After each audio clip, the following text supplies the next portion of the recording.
We're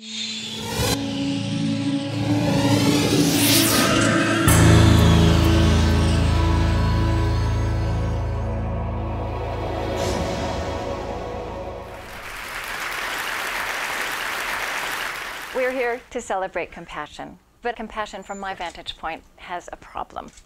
As essential as it is across our traditions, as real as so many of us know it to be in particular lives, the word compassion is hollowed out in our culture, and it is suspect in my field of journalism. It's seen as a kind of squishy kumbaya thing, or it's seen as potentially depressing. Karen Armstrong has told what I think is an iconic story of giving a speech in Holland, and after the fact, the word compassion was translated as pity. Now, compassion, when it enters the news, too often comes in the form of feel-good feature pieces or sidebars about heroic people you could never be like, or happy endings, or examples of self-sacrifice that would seem to be too good to be true most of the time. Our cultural imagination about compassion has been deadened by idealistic images. And so what I'd like to do this morning for the next few minutes is perform a linguistic resurrection. And I hope you'll come with me on my basic premise that words matter, that they shape the way we understand ourselves, the way we interpret the world, and the way we treat others. When this country first encountered genuine diversity in the 1960s, we adopted tolerance as the core civic virtue with which we would approach that. Now, the word tolerance, if you look at it in the dictionary, connotes allowing, indulging, and enduring. In the medical context that it comes from, it is about testing the limits of thriving in an unfavorable environment. Tolerance is not really a lived virtue, it's more of a cerebral kind of assent, and it's too cerebral to animate guts and hearts and behavior when the going gets rough. And the going is pretty rough right now. I think that without perhaps being able to name it, we are collectively experiencing that we've come as far as we can with tolerance as our only guiding virtue. Compassion is a worthy successor. It is organic across our religious, spiritual, and ethical traditions, and yet it transcends them. Compassion is a piece of vocabulary that could change us if we truly let it sink into the standards by which we hold ourselves and others, both in our private and in our civic spaces. So what is it, three-dimensionally? What are its kindred and component parts? What's in its universe of attendant virtues?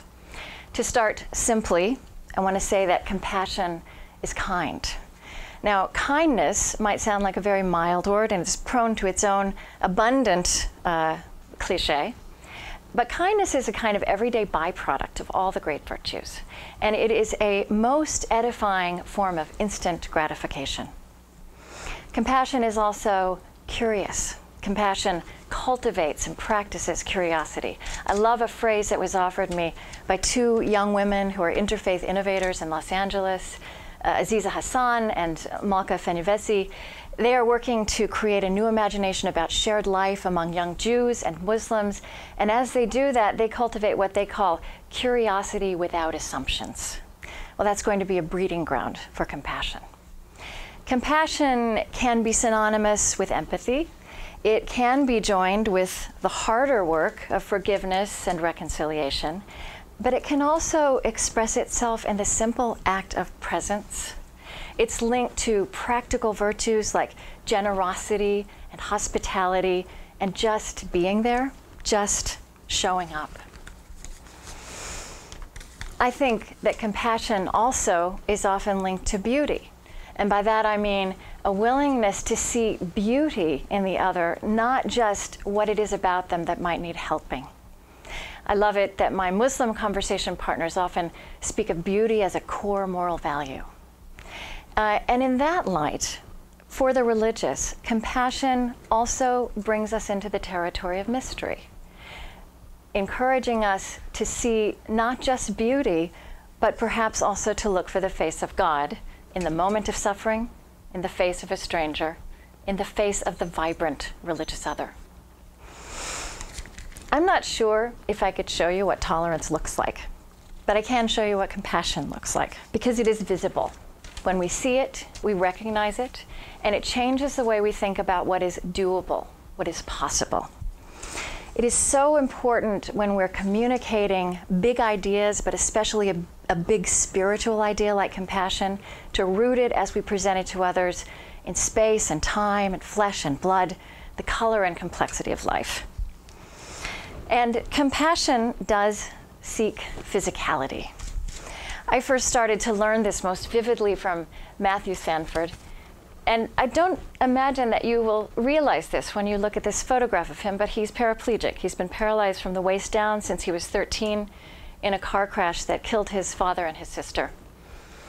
Matthew's legs don't work and he'll never walk again, and he does experience this as an and rather than a but, and he experiences himself to be healed and whole.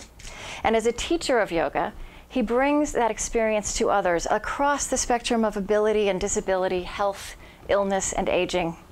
He says that he's just at an extreme end of the spectrum we're all on. And he's doing some amazing work now with veterans coming back from Iraq and Afghanistan. And Matthew has made this remarkable observation that I'm just going to offer you and let it sit. I can't quite explain it, and he can't either. But he says that he has yet to experience someone who became more aware of their body in all its frailty and its grace, without at the same time becoming more compassionate towards all of life. Compassion also looks like this. This is Jean Vanier. Jean Vanier helped found the L'Arche communities, which you can now find all over the world, communities centered around life with people with mental disabilities, mostly Down syndrome. The communities that Jean Vanier founded, like Jean Vanier himself, exude tenderness. Tender is another word I would love to spend some time resurrecting. You know, we spend so much time in this culture being driven and aggressive, and I spend a lot of time being those things too, and compassion can also have those qualities, but again and again, lived compassion brings us back to the wisdom of tenderness. Jean Vanier says that his work, like the work of other people, his great beloved late friend Mother Teresa, is never in the first instance about changing the world. It's in the first instance about changing ourselves. He says that what they do with L'Arche is not a solution, but a sign. Compassion is rarely a solution, but it is always a sign of a deeper reality, of deeper human possibilities.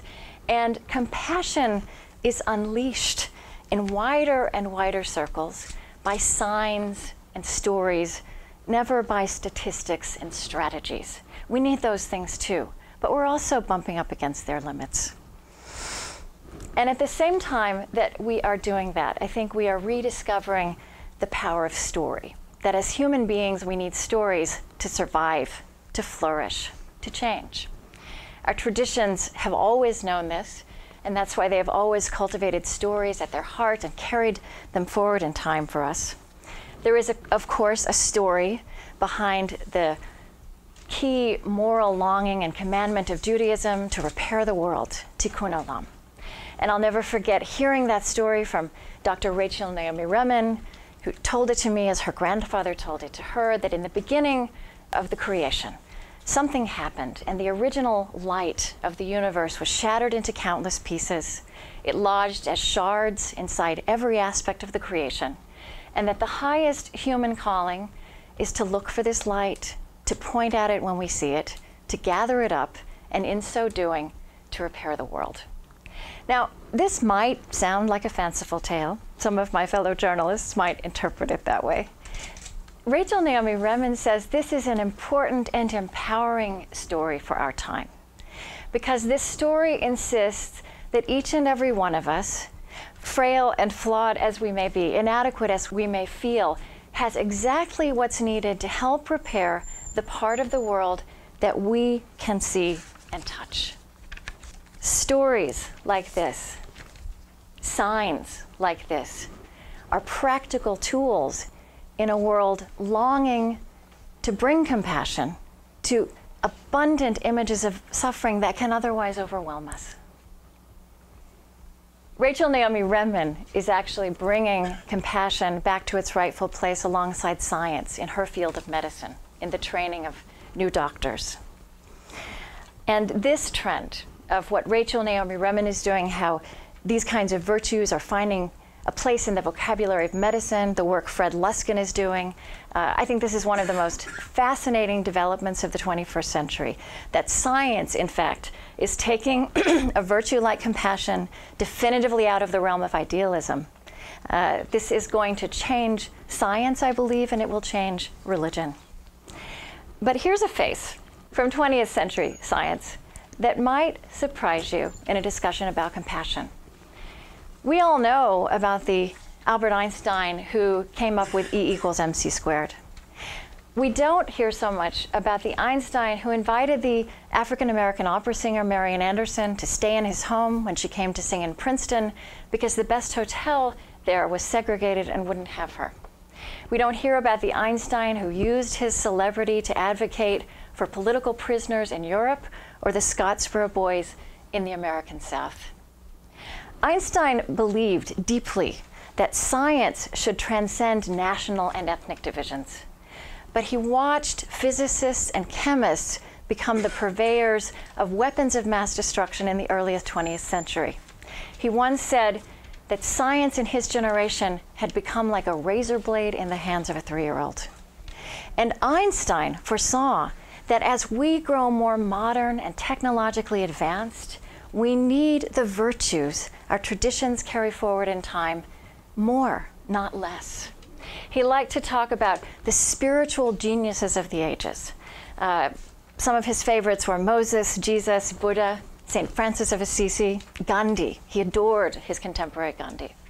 And Einstein said, and I think this is a quote, again, that has not been passed down in his legacy, that these kinds of people are geniuses in the art of living, more necessary to the dignity, security, and joy of humanity than the discoverers of objective knowledge. Now, invoking Einstein might not seem the best way to bring compassion down to earth and make it seem accessible to all the rest of us, but actually it is. I want to show you the rest of this photograph, because this photograph is analogous to what we do to the word compassion in our culture. We clean it up and we diminish its depths and its grounding in life, which is messy. So in this photograph, you see a mind looking out a window at what might be a cathedral. It's not. This is the full photograph, and you see a middle-aged man wearing a leather jacket, smoking a cigar, and by the look of that paunch, he hasn't been doing enough yoga. We put these two photographs side by side on our website, and someone said, when I look at the first photo, I ask myself, what was he thinking? And when I look at the second, I ask, what kind of person was he? What kind of man is this? Well, he was complicated. He was incredibly compassionate in some of his relationships and terribly inadequate in others. And it is much harder often to be compassionate towards those closest to us, which is another quality in the universe of compassion on its dark side that also deserves our serious attention and illumination. Gandhi, too, was a real flawed human being. So was Martin Luther King Jr., so was Dorothy Day, so was Mother Teresa. So are we all. And I want to say that it is a liberating thing to realize that that is no obstacle to compassion, following on what Fred Luskin says, that these flaws just make us human. Our culture is obsessed with perfection and with hiding problems. But what a liberating thing to realize that our problems, in fact, are probably our richest sources for rising to this ultimate virtue of compassion, towards bringing compassion towards the suffering and joys of others. Rachel Naomi Remen is a better doctor because of her lifelong struggle with Crohn's disease. Einstein became a humanitarian not because of his exquisite knowledge of space and time and matter, but because he was a Jew as Germany grew fascist. And Karen Armstrong, I think you would also say that it was some of your very wounding experiences in a religious life that, with the zigzag, have led to the Charter for Compassion. Compassion can't be reduced to sainthood any more than it could be reduced to pity. So I want to propose a final definition of compassion. This is Einstein with Paul Robeson, by the way. And that would be for us to call compassion a spiritual technology. Now, our traditions contain vast wisdom about this, and we need them to mine it for us now. But compassion is also equally at home in the secular as in the religious. So I will paraphrase Einstein in closing and say that humanity, the future of humanity, needs this technology as much as it needs all the others that have now connected us and set before us the terrifying and wondrous possibility of actually becoming one human race. Thank you.